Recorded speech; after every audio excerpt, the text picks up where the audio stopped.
mostrar quem você é? Aliás, ampliando a pergunta, você sabe quem você realmente é? Meu eu é formado por uma complexa dança entre o ser e o estar. Parte de mim é como pedra, que pode ser realocada, mas sua essência não muda. Mas parte de mim é como vento, ora sereno, ora furacão, sempre errante. Sempre inconstante. É que à beira desse palco, um precipício. Normalmente, essa linha marca o abismo entre quem realmente somos e o nosso eu criado. Mas o nosso grande desafio, Noral, rompermos essas bolhas e transpormos esses abismos. André, mas a sua pergunta ainda ressoa na minha cabeça. Quem eu realmente sou? Tudo bem. Eu admito que eu não me conheço por inteira, mas eu confesso que seria mais fácil se o outro entendesse que eu também choro. O problema é que o outro nunca vai entender o tamanho da sua dor, Ingrid. Até que um dia a morte venha e arranque um pedaço do seu coração. É por isso que eu prefiro os calados. A morte levou ele. E um dia todos nós enfrentaremos a realidade, nem que seja na morte. Quem nós vamos ser nesse dia? Como nós vamos enfrentar o fato de que o homem passa? Mas você está dizendo que é possível uma mesma pessoa encarar a morte de maneiras diferentes? Não é isso que eu estou falando, mas isso também é uma verdade. Você não disse que as pessoas não mudam? Eu disse que nós não conseguimos mudar as pessoas. Por ser a vida passageira, hoje eu penso que um pequeno momento bem vivido possa valer mais do que uma vida inteira. Não está em nós, moral, poder de mudar ninguém. E por ser esse momento único, eu penso na forma como organizo a minha mochila. Quem sou eu? Quem são as pessoas? Eu realmente me importo com essas respostas? Sua mochila, Lucas? Na mochila a gente leva as coisas que são essenciais. Na mala a gente leva as coisas que a gente precisa para uma viagem. Mas a mochila representa o nosso tesouro. Se alguém abrisse, saberia quem somos. Tudo bem. Nós podemos ser um instrumento na vida de alguém, mas na maior parte do tempo, eu me sinto uma ninguém, nos rios de asfalto e gente. E aí eu choro. Eu disse a Deus, eu não tenho ânimo. As coisas que eu faço não fazem sentido. Os dias são iguais. E no final, acabou o dia. Tem gente chegando e saindo o tempo inteiro. Ainda mais preguiçosa, que senão vai mais gente embora porque a rodoviária é maior.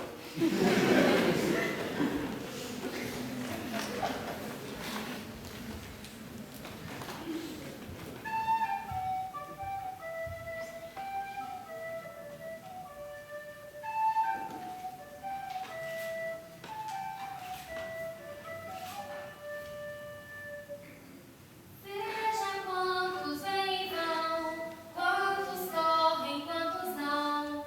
Logo a multidão se vai, poucos olham para trás.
A tarde não tarda, o dia não finda.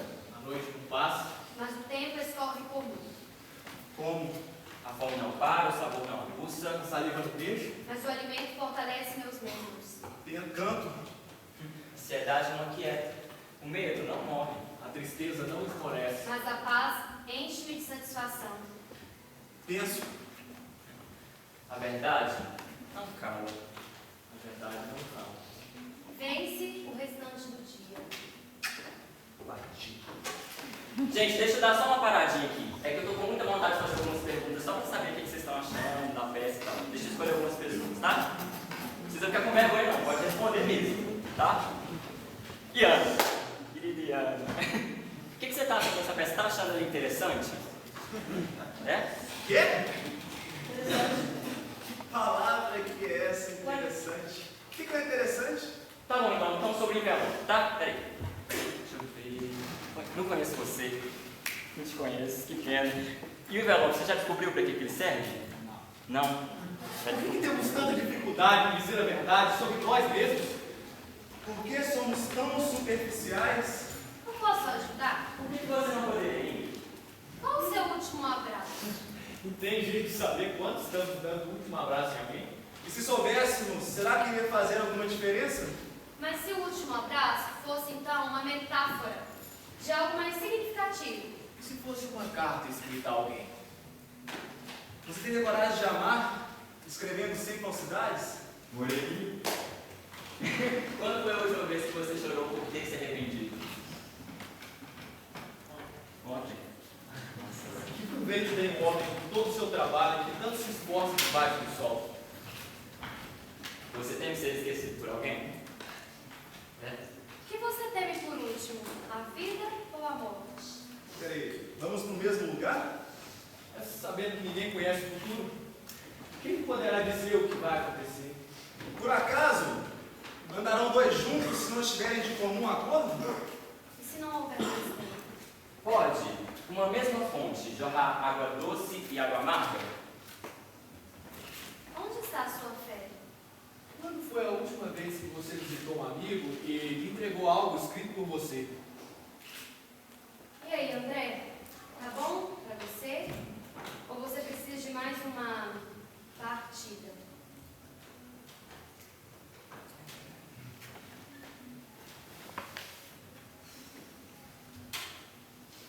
Bom,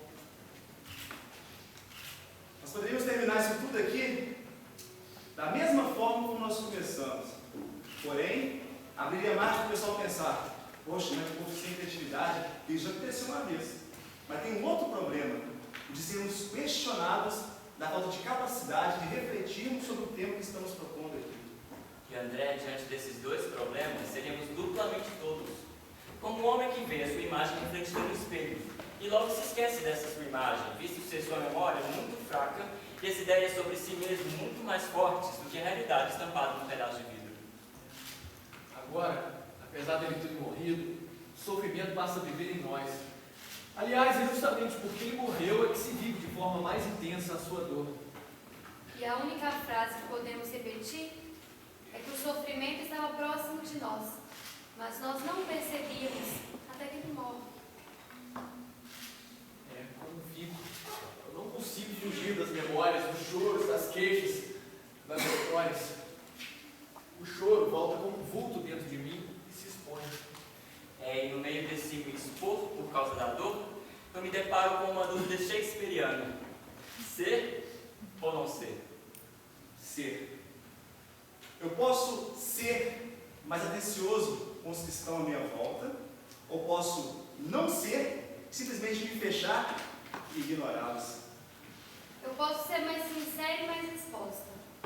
Ou eu posso mergulhar na amargura de não entender por que as pessoas não me entendem. Eu posso amar mais sem esperar ser amado ou lembrado, ou posso esperar que me amem primeiro, mesmo correndo o risco de morrer sem saber o que amar significa.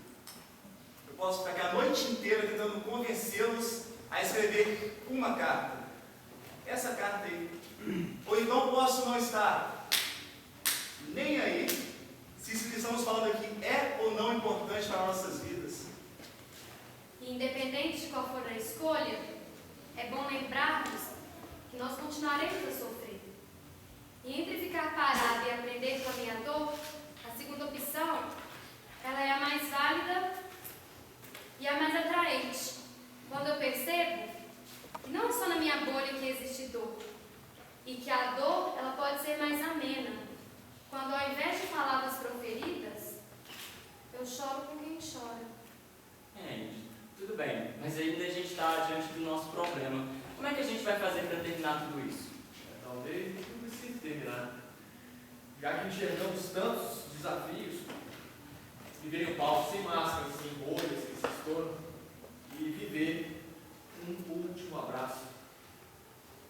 A morte é amarga para os que ficam, principalmente porque ele era um amigo presente. Ele morreu, mas nós precisamos continuar aprendendo a viver e a amar.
A fazer essa peça, Alan Potter, Mundial Shopping Center, Adoleta, Bob Liberi. Muito obrigado mesmo pela presença de cada um. Eu espero que essa cartinha que vocês receberam tenha um destino, vocês possam realmente refletir sobre essa peça. E hoje a gente queria terminar de uma forma diferente. A gente queria entregar para vocês também uma carta escrita por nós. Então a gente gostaria que todos aguardassem sentados quando a gente pega a carta e vai lá para fora. Por favor, obrigado. Aqui mais um agradecimento nosso especial aos nossos fotógrafos, Lúcio Eric, que ficou passando essas fotos aqui. Ele tem um blog que é uma câmera na mão.blogspot.com, e eu acho que talvez ele vai colocar lá uma galeria, aí vocês dão uma conferida lá com essas fotos aqui. Só lembrar aqui a nossa. Esse outro Alto Sacramento que nos ajudou tirando fotos. Só lembrando aqui então, a pessoa que escreveu essa peça não está aqui hoje, é a Alice, aquela, não sei quem viu, 4 pessoas, uma lourinha que desenhava, ruiva, que desenhava, cantava, interpretava, tocava. Ela que está lá em São Paulo. Podem pegar